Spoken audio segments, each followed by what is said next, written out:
for someone to talk about the incredibly weak motivations of Prince John in Much Ado About Nothing. Well, hello. I love being summoned. You happened to catch me at the perfect time because I was about to go walk. I just finished filming another video and I was waiting for it to upload when I saw my tag come in. So yeah, let's talk about this because this is also my favorite play. So what the fuck, dude? Why? Why are you doing this? Why are you trying to ruin... And he takes it really far, right? Because he says he hates Don Pedro, but then he like goes out of his way to ruin Claudio's life just because he's associated with Don Pedro. And not only that, the person who he really hurts isn't even Claudio at all, is it?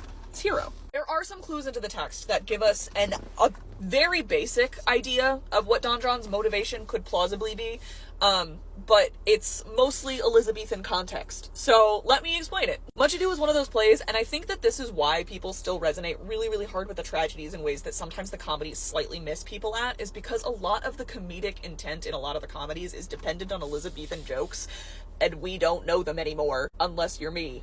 I know them.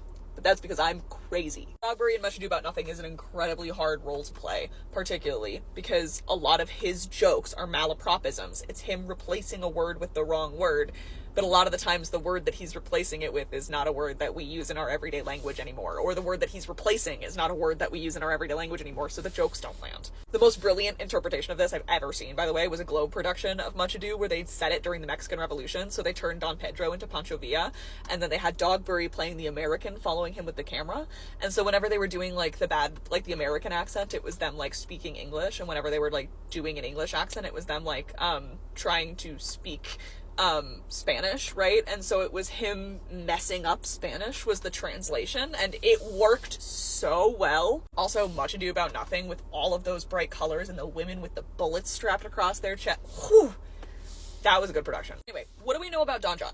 We know that he is Don Pedro's brother, we know that he is a bastard, and we know that they share a father. How do we know that they share a father? Because he's a recognized son with the name Don, which means prince. His father actually recognized him as a bastard son. If they shared a mother, they wouldn't share a mother. Okay, what does bastard mean? Technically, bastard means someone who was born out of wedlock.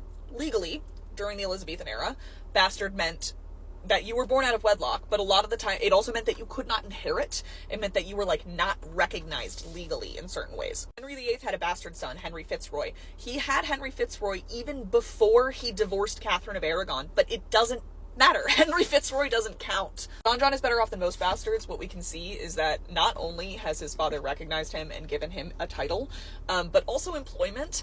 And we find out in context during the play that Don John has actually turned around and bit his family in the ass before, and they've forgiven him and then re-given him employment under Pedro's command. Now, Shakespeare has kind of a thing for bastards. He's a little bit obsessed with them.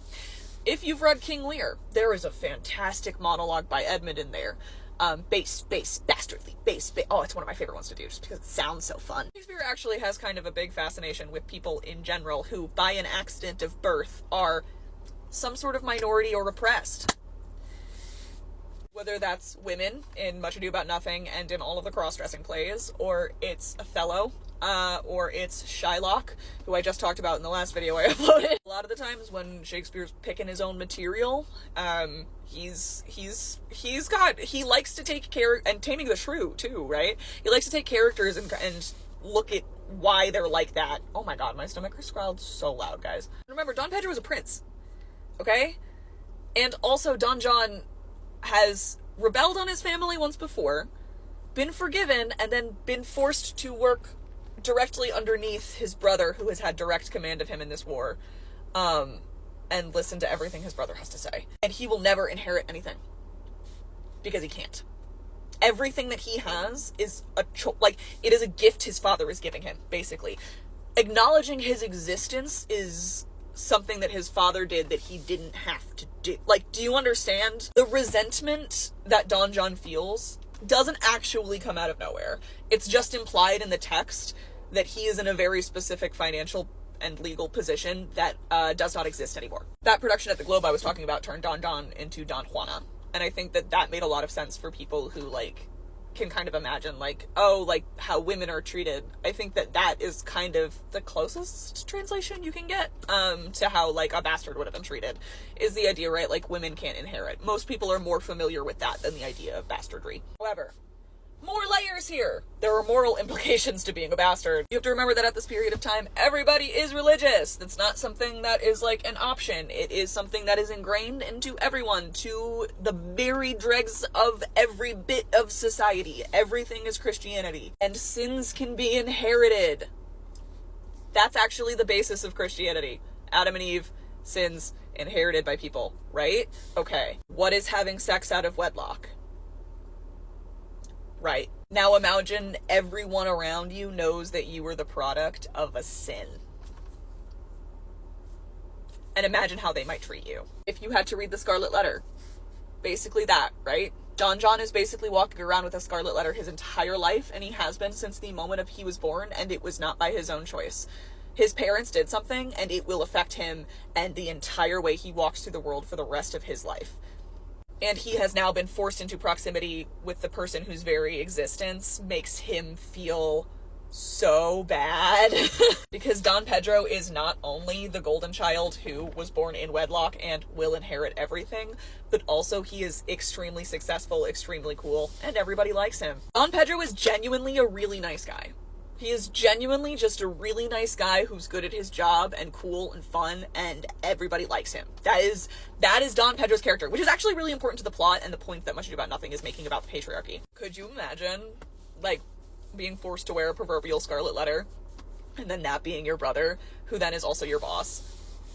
Ah! However, is Don John still supposed to be a comic villain? Yeah.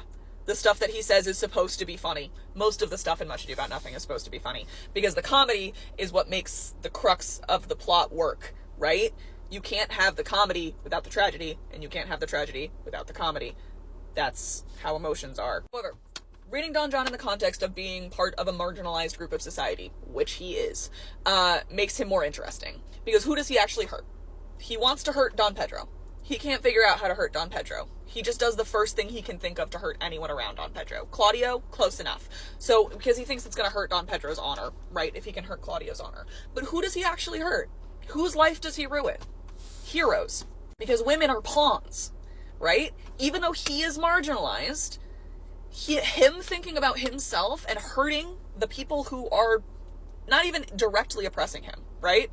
But the people who are part of an oppressive class, him lashing out and trying to hurt them only ends up hurting more marginalized people than him. He orchestrates an event so that it seems like Claudio and Don Pedro see Hero cheating on Claudio, right? They think they see it with their own eyes. Anyway, I could talk about men and women and Much Ado About Nothing for 2 bajillion years, but the point is, Don John does have motivation.